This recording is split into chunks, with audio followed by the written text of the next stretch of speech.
Record বন্ধ করুন। আজকের নিহত সংখ্যা প্রায় 50 জন, বিভিন্ন অঞ্চলে হামলার কারণে। প্রধান লক্ষ্যমাত্রা school, school shelter, high rise ভবন, আবাসিক এলাকা। সামগ্রিক মৃত্যু প্রায় 64,000। ফিলিস্তিনি সহিংসতা ও মানবিক সংকট অব্যাহত।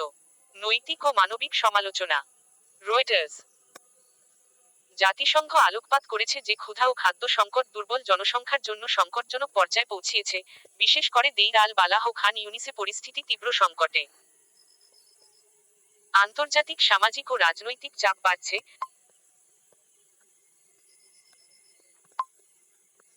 রয়টার্স +1। আন্তর্জাতিক সামাজিক ও রাজনৈতিক চাপ বাড়ছে, যেমন ড্যানিশ পররাষ্ট্রমন্ত্রী মার্চ করেছেন এবং গাজা সিটির ধ্বংসাবশেষ দেখে তিনি ইসরায়েলকে পথ পরিবর্তন করতে আহ্বান জানিয়েছেন।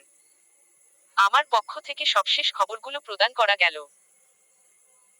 যদি আপনি নির্দিষ্ট স্থানের, যেমন গাজা সিটি, দেইর আল বালাহ, খান ইউনিস বা অন্য কোথাও আরও বিস্তারিত জানতে চান, অনুগ্রহ করে জানান, আমি খুঁজে আনতে প্রস্তুত।